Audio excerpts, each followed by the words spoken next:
Okay, today we're going to tie our fly on a new vise. This is one that I've been using for a few months now. Really like it. I tie a lot of tube flies, and as a lot of people know, Peak makes some awesome vices, and this is not an exception. So, I mean, it's obviously a specialty vise. It's designed to tie tube flies and to accommodate several different sizes of pins that you would need to tie your tube flies on.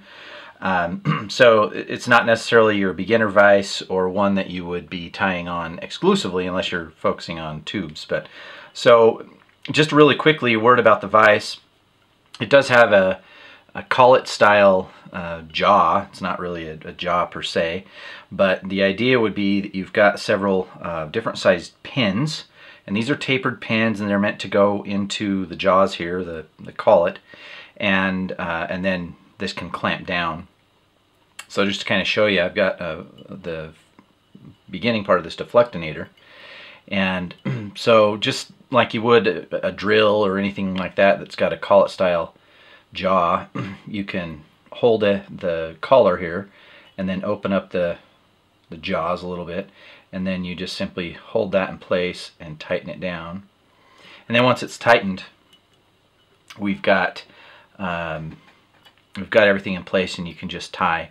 The nice thing is that these pins are tapered, so they'll accommodate a lot of different sizes of tubing. And then you can also get different sizes. This is a 5/64 diameter, and there's several other sizes that you can get as well. All depending on the tubes that you want to get and use. So just a couple features. Obviously, this is a true rotary. It will spin on the pin within that axis of rotation. It does have a tension knob here. This is the pedestal version. There's a C-clamp version as well. Nice thing on this, you do have the option of the handle, which I would recommend with any vise. That makes it so that you can just freely spin this rather than use your finger if you didn't have this little handle attachment. So as far as vices go, it's super well built. If you tie any tube fly as you look to be getting into it, your other option would be the tube fly adapter, which goes can go into the jaws of any vise. This works great. This is nice because it's made specifically for tube flies.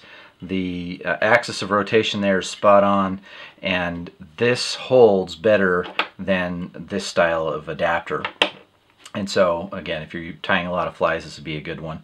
And the base is heavy enough that you can go all out on rotaries. We'll do a complex twist style deflectinator here, and it's not going to be rocking back and forth. The table actually would move here before my vise would. So it's a great vise. I love it. I tie on it a lot, and so we're going to tie our deflectinator with this vise, and we'll go from there. Okay, we're going to start off with our tube, and I've just put in my tubing. The pin I've got here is a 3/64 diameter pin. This one fits more of the micro-sized tubes. If you're using Q-tip shafts or any other kind of non-standard size tubes, you'll want to go to the bigger pins. So this is the 3/64. Anyway, so I'm going to go ahead and slide this in. Usually you want to get the tube. Obviously you need to secure that so it doesn't spin on you, so you'll put that a little bit inside of the jaws there, and then we hold that centered so it clamps it down. And that way as you tie, your plastic tube here isn't going to move on you. Now there's a couple different ways to handle the monster cone, and this is where it got the name Deflectinator, because I noticed that as I use these for bass, the little cone here would kind of deflect it off of weeds and structure. But this is the trout streamer version, and it kind of does the same thing. So there's two different ways you can tie this on. First with without the cone on, and then just leave some space up here to slide the cone on after you're done, and then melt it. I actually kind of like to take a different path, and so what I'll do is I'll leave the cone here, and then when I finish my tying, I can kind of slide it up and gauge where I need this to be. Then I can finish the fly slide that up and then burn it at the end. So I'll show you what I mean by that. So we're going to leave this out here because this is kind of a gauge for us to see how far we need to tie. Okay, we're going to start off and just dress the dress the tube to just before the end.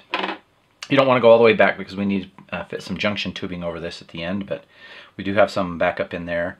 And the other nice thing about having this squished inside of the jaws is that you can receive the junction tubing a little easier. It kind of mashes that down. So we'll come back, and I usually like to tie in, you know, everything's in the round on a tube fly, so it kind of doesn't matter where you tie them in, up or down. There's no top or bottom, but obviously with the rabbit strip it's going to go on some side, but so it really doesn't matter. I'll take a piece that's roughly 1.5 times the body length, so about that long, and then we're going to tie that in right here. One thing I found that comes in handy with these tube flies is a longer shank or throat bobbin. So this is the saltwater Magnum version from Griffin. And again, it doesn't have to be anywhere in particular as far as where it's on the round. And now we're just going to do our typical complex style. And so we're going to tie in some schlappen and some UV polar chenille. So I'm going to use olive schlappen and some fiery brown and then some olive copper UV on the polar chenille. One little trick you can use here is you grab these little hair clips. You can buy them at Walmart or Walgreens or whatever, or you can buy them on our site. And this will actually just hold your materials right out of place, or can't see it very well. I'm sliding this back onto the stem here and keeps them out of the way.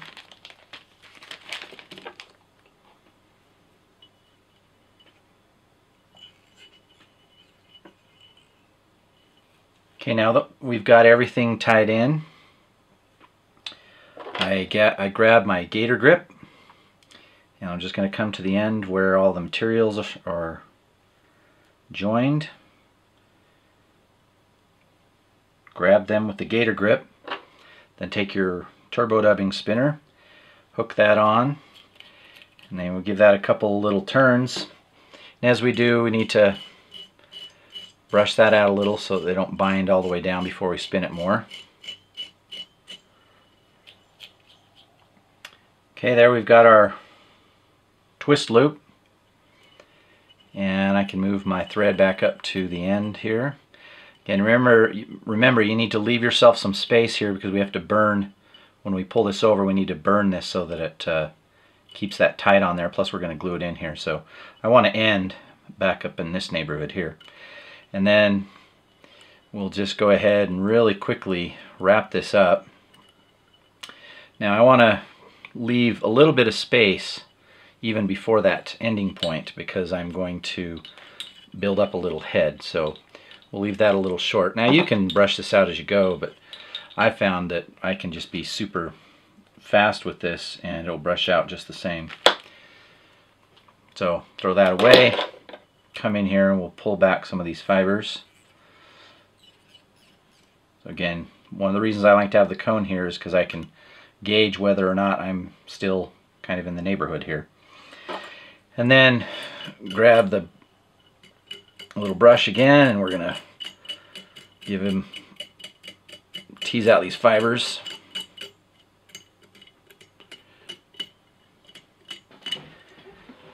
And now we're going to create the head, and just to do that, create a dubbing loop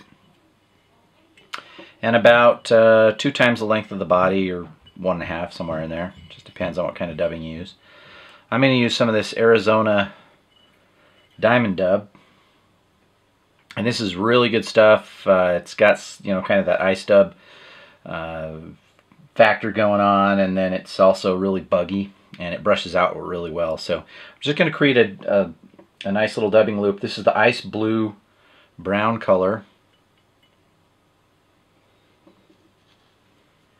So we got the loop twisted up.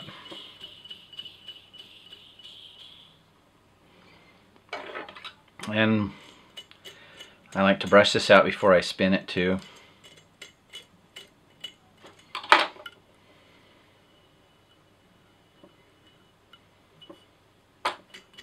And you can brush it out as you go. Okay, once we've got that all brushed out, again, being careful not to go too far up, we'll tie that off. And again, check where we are with our tube. Still pretty good. So I'll come back here and just make sure we're good and tied off. Okay, then for the final step, we're going to take some Cote de Leon soft tackle. And I like a contrasting color, so that's why we'll tie this fluorescent green speckled in.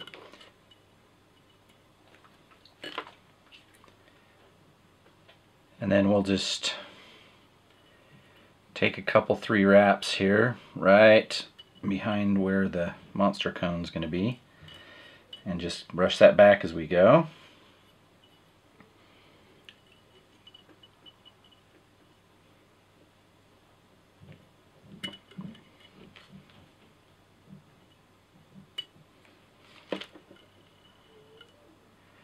And that's again one of the nice things about these cones is it'll kind of help us tame the materials back if we need. These guys are getting out of control. Okay, now here's a little trick I used, or I've learned over the years using these monster cones. We're going to jam this up in here pretty good and hold it. But a lot of times this will spin on you if you've missed a couple wraps, so the monster cone will kind of spin on you. So I'm going to grab some super glue, and we're just going to give this a good little bath of super glue up behind the cone and in the area where the whip finish is.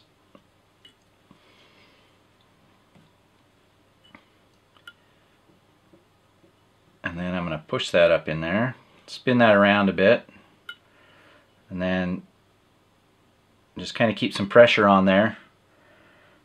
Let that get all tight. Alright, so once that's secure on there, we're going to go ahead and release this, pull it out, and then I like to flip the pin around.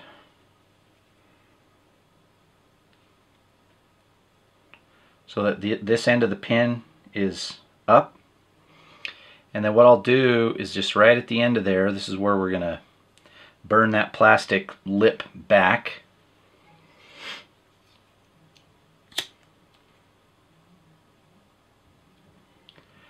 And then once that's burned, that'll actually hold the monster cone on. And the reason I keep the pin in there is so that it doesn't close up on itself. So there we go. There's our little complex twist deflectinator. Fish it as a streamer, just stripping it in, or you can fish it in still water as like a leech or something. And it also works really good with bass. Oh, and one more thing. Once you've gotten this done, we need to grab some junction tubing. This is where you slide the hook into because these tubes are too small for these ones we tied on. And you just slide that junction tubing onto the end of that plastic tube that you tied. And then, so that now you can grab your hook, which is this these Patriot Nordic tube singles from Partridge. These are great tube fly hooks. Notice the extra short shank but a wide gap. So then what you'll do, you can throw one of the beauties of a tube fly is you can throw this into your pocket and keep your hooks separate. And you would slide your tippet material down through the front of the tube, tie it on to the hook, and then you just shoot that eye of the hook up into the junction tube like so. And then you're ready to go. Nice thing is you can create a much larger profile fly like this one with minimal weight. So I could cast this, you know, with a 4-weight. It's not very heavy, but it's still going to sink.